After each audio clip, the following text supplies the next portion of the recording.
그 중에 좀 알아야 될 것들만 제가 정리를 해놨거든요. 그냥 복잡하게 생각할 필요 없이 간단하게만 기억을 해주셨으면 좋겠어요.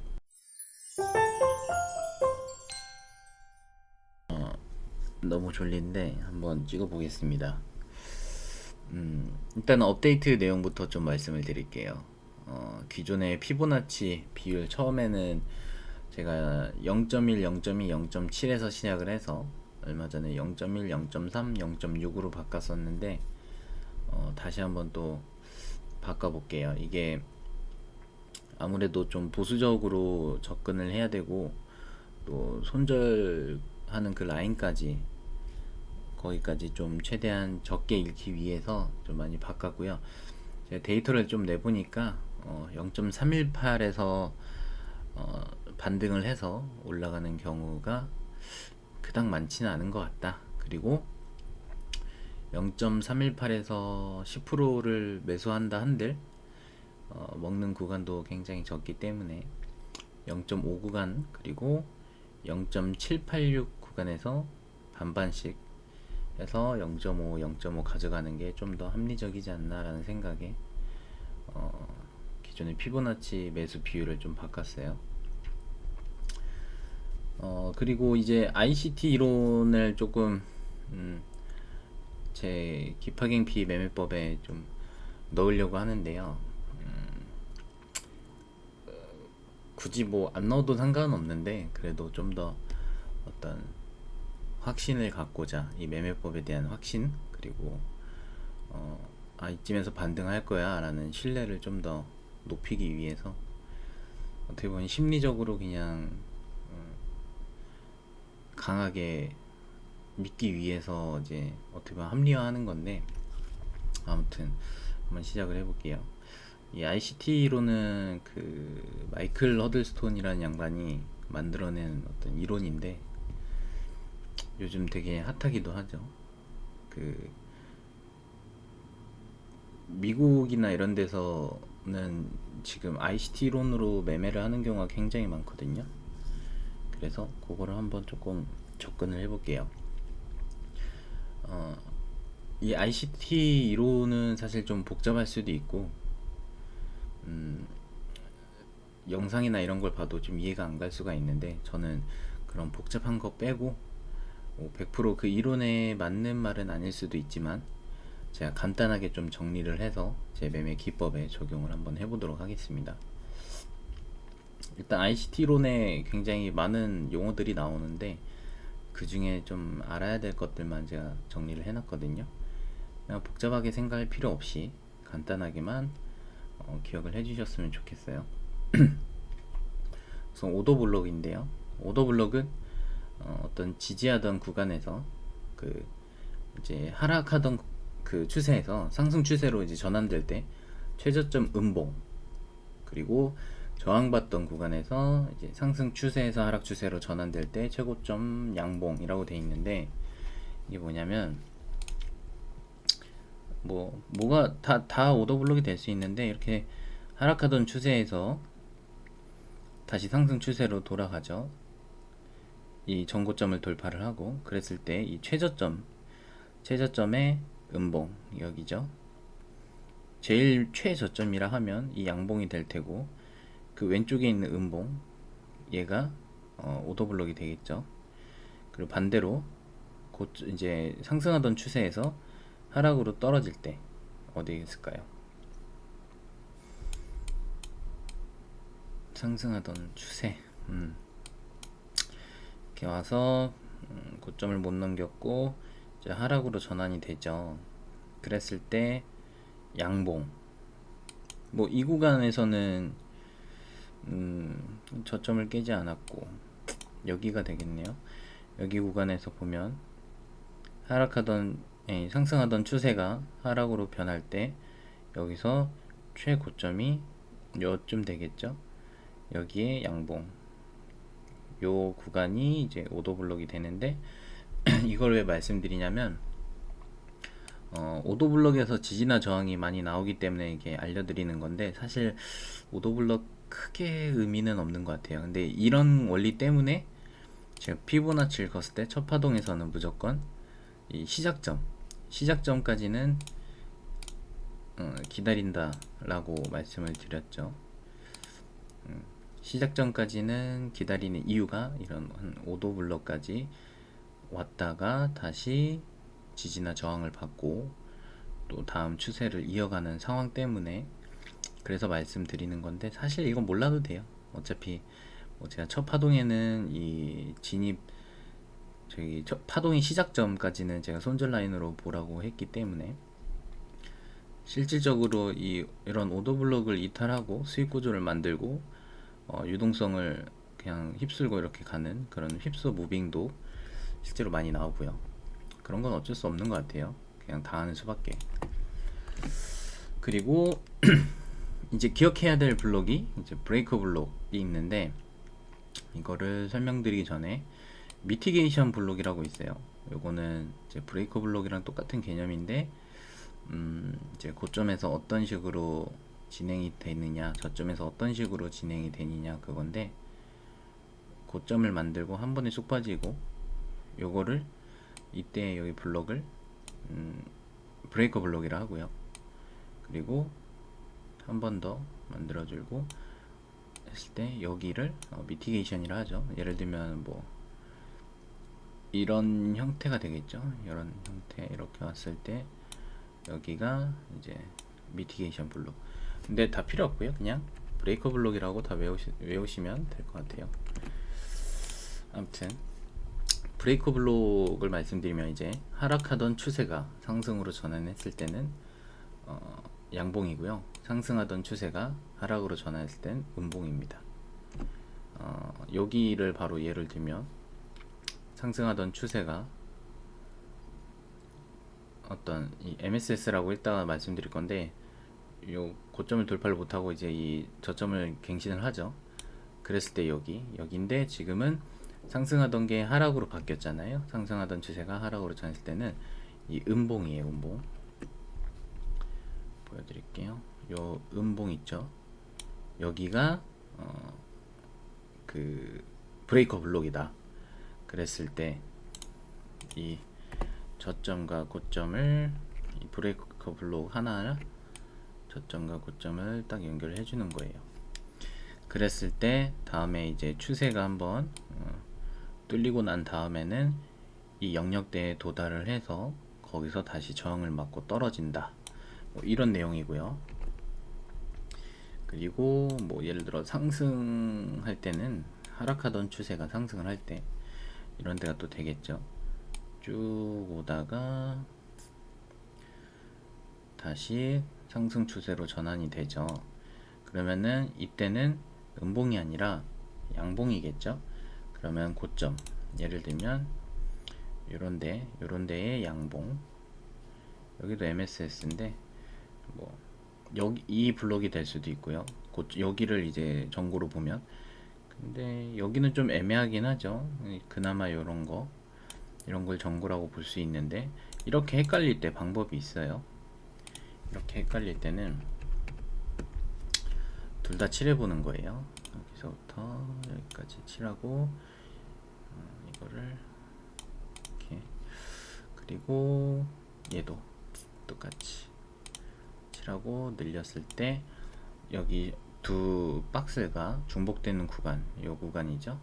그렇게 했을 때 어떤 형태로 나오느냐면, 하락하던 추세가 전고를 돌파를 하고 이 브레이커 블록 구간에 왔을 때 거기서 다시 반등을 한다. 이거를 왜 말씀드리냐면, 여기 기준으로 보면 제가 여기서 기준선 돌파하면서 피보나치를 또 그었겠죠. 그리고 0.5, 0.786 구간에서 50%씩 매수를 했을 테고, 근데 아니나 다를까 이 기준선 근방에 기준선도 지금 0.5 구간이죠. 거기에 이런 브레이커 블록 같은 그런 구간들이 존재를 한다라고 하면 더 신뢰가 가겠죠. 그리고 나서 아니나 다를까 상승 N파동으로 이렇게 오르는 모습, 그것 때문에 지금 설명을 드리는 거고, 요거는 이 위에 예시는 방금 말씀드린 그거예요. 상승하던 추세가 그래서 원래 계속 상승을 하려면 최소한 요 구간, 요 전저점을 이탈하지 않은 상태로 다시 올라가 줘야 되는데, 그러지 못하면 쭉 빠지겠죠. 그랬을 때 풀백 되돌림이 나오죠. 그 되돌림이 나왔을 때 요 음봉, 요 전저점의 음봉에서 어떤 저항을 맞고 떨어진다. 그랬을 때 저희는 어떻게 들어가죠? 예를 들면 상승하던 추세였는데 갑자기 기준선을 이탈하고 더 내려간단 말이에요. 그럼 이때부터 끊겠죠. 그랬을 때 이 음봉의 영역과 저희 0.5 구간 그리고 기준선의 영역이 맞아 떨어지겠죠. 그럼 거기서 다시 이제 여기서 매수가 들어갔을 테고, 숏이라면 매수가 들어가고 거기서 떨어지는 모습, 이런 식으로 한 번 더 검증하는 그런 모습이 될 수도 있고, 이 밑에도 마찬가지죠.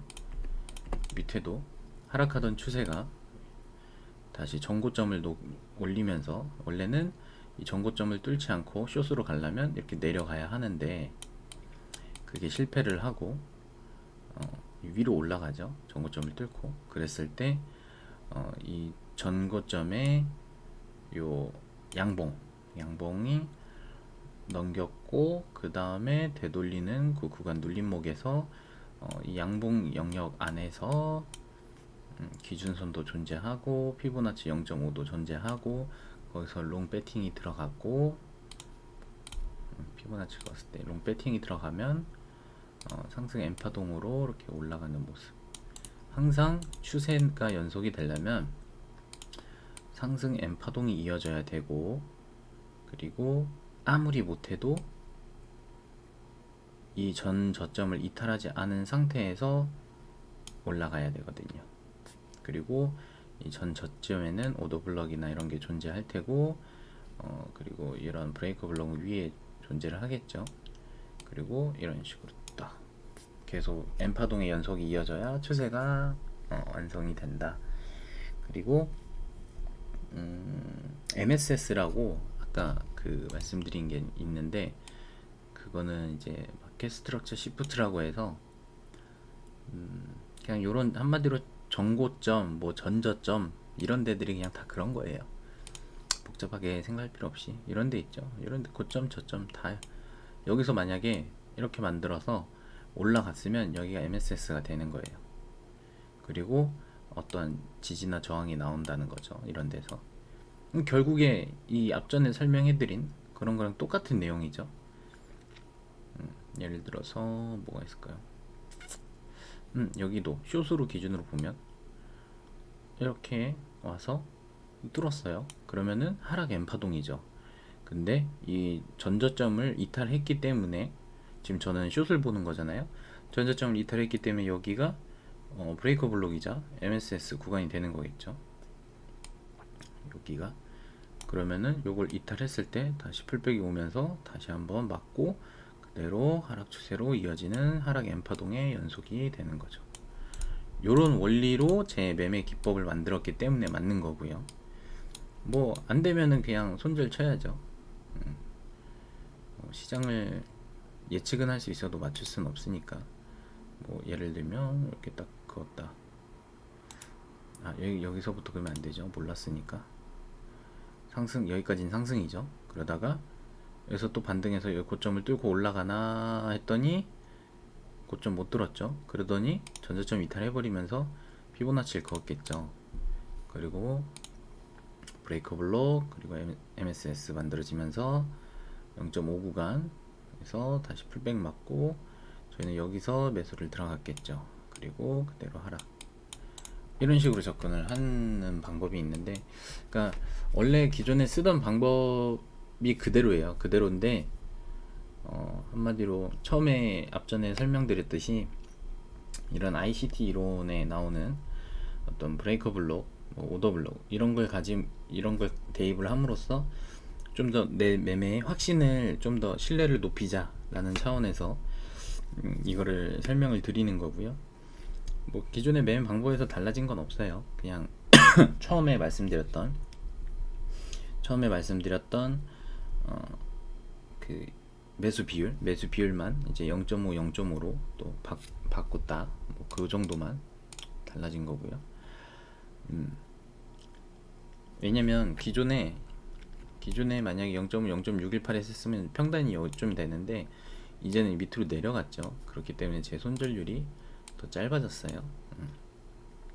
하지만 단점은 0.618만 터치하고 가는 경우에 수익률이 적어지긴 하겠죠. 근데 수익은 수익이지만 어쨌든 저희는 목적은 더 잃지 않기 위함이기 때문에 최대한 이제 0.5, 그러니까 제일 많이 지지받는 0.5 구간과 그 다음에 확률은 적지만 0.786에서도 이렇게 반등이 나오는 경우가 있거든요. 그런 것들을 좀 노리되 손절은 좀 짧게 가져가는 그런 좀 합리적인 비율이 요렇다, 이렇게 생각을 해서 말씀을 드리는 거고, 뭐 나머지는 다 됐고요. 이 페어밸류 갭 하나 말씀드릴게요. 까먹었네. 페어밸류 갭은 FVG라고 하는데, 한마디로 힘이 너무 한쪽이 너무 세다 보니까 좀 거래가 이제 불공정하게 일어났다. 그래서 그 갭을 메꾸기 위해서, 주식에도 있죠, 갭이라고. 그런 데를 메꾸기 위해서 그 가격이 다시 거기에 도달하고 거기서 어떤 지지나 저항이 다시 나온다는 말인데, 예를 들면 이거를 한번 해볼게요. 봉이 캔들이 3개가 있어야 돼요. 캔들이 1, 2, 3, 하나, 둘, 셋, 3개 나왔는데, 뭐 예를 들어 꼬리가 이렇게 나왔어요. 이렇게 좀 못 그렸는데 그냥 대충 봐주세요. 그랬을 때 얘를 1번 캔들, 2번 캔들, 3번 캔들이라고 했을 때, 요 2번 캔들 이 중간에 나오는 1번과 3번 그 꼬리와 꼬리 사이, 여기를 페어 밸류 갭이라고 해요. 여기를 FEG 해서 페어 밸류 갭인데, 예를 들면 뭐 이런 게 있겠죠. 요런 거, 여기도 이렇게 가볼게요. 여기가 페어 밸류 갭이죠. 그랬을 때 여기도 마찬가지로 이 갭을 채우기 이 갭을 채우기 위해서 이렇게 하락하던 추세가 다시 올라오면서 조정을 받으면서 이 갭을 메꾸고 다시 내려가는 그런 모습. 이것도 마찬가지로 브레이커 블록처럼 이런 식으로 쓰는 건데요. 여기 하락하던 추세가 여기 페어밸류 갭에 닿았을 때쯤 반값에 있죠. 기준선에 있기 때문에 또 거기서 또 하락하는 모습. 이랬을 때 좀 더 신뢰를 하는 거죠. 기준선이 뚫려도 이 갭을 메꾸기 위해서 여기까지도 그 조정을 줄 수도 있겠구나 하면서 어떤 제 손절, 제 두 번째 만약 익절이라고 하면 제 손절을 여기 기준선이 아니라 이 위까지 좀 러프하게 좀 잡을 수가 있겠죠. 이런 데까지 그런 식으로 이제 활용을 할 수도 있고요. 어떤 손절이나 익절의 기준을, 그것 때문에 페어밸류 갭도 말씀드렸어요. 결국에 그럼 정리를 하면, 결국에 우리가 알아야 될 건 브레이커 블록 그리고 페어밸류 갭이다.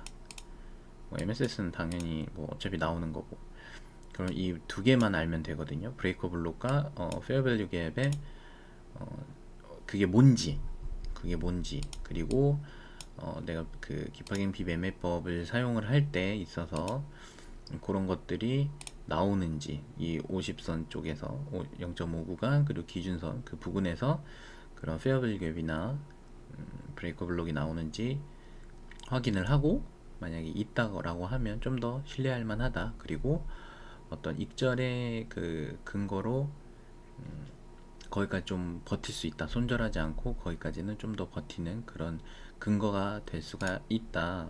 그런 말이에요. 그러면은 여기까지 하고, 이게 ICT 이론으로 매매하시는 분들도 많은데, 저는 뭐 어렵기도 한데 사실 뭐 어떻게 보느냐의 차이라서, 오더블록도 너무 많고요, 브레이커 블록도 너무 많고요. 그래서 저는 제가 만든 기파갱피 매매법에 약간 좀 신뢰를 더하는 방법 정도로만 사용하고 있어요. 그리고 복잡하게 생각하지 않고 간단하게 이런 식으로 적용해 볼 수 있다는 걸 좀 말씀드리고요. 그러면은 여기까지 하고 저는 이만 자러 가겠습니다. 고생하셨습니다.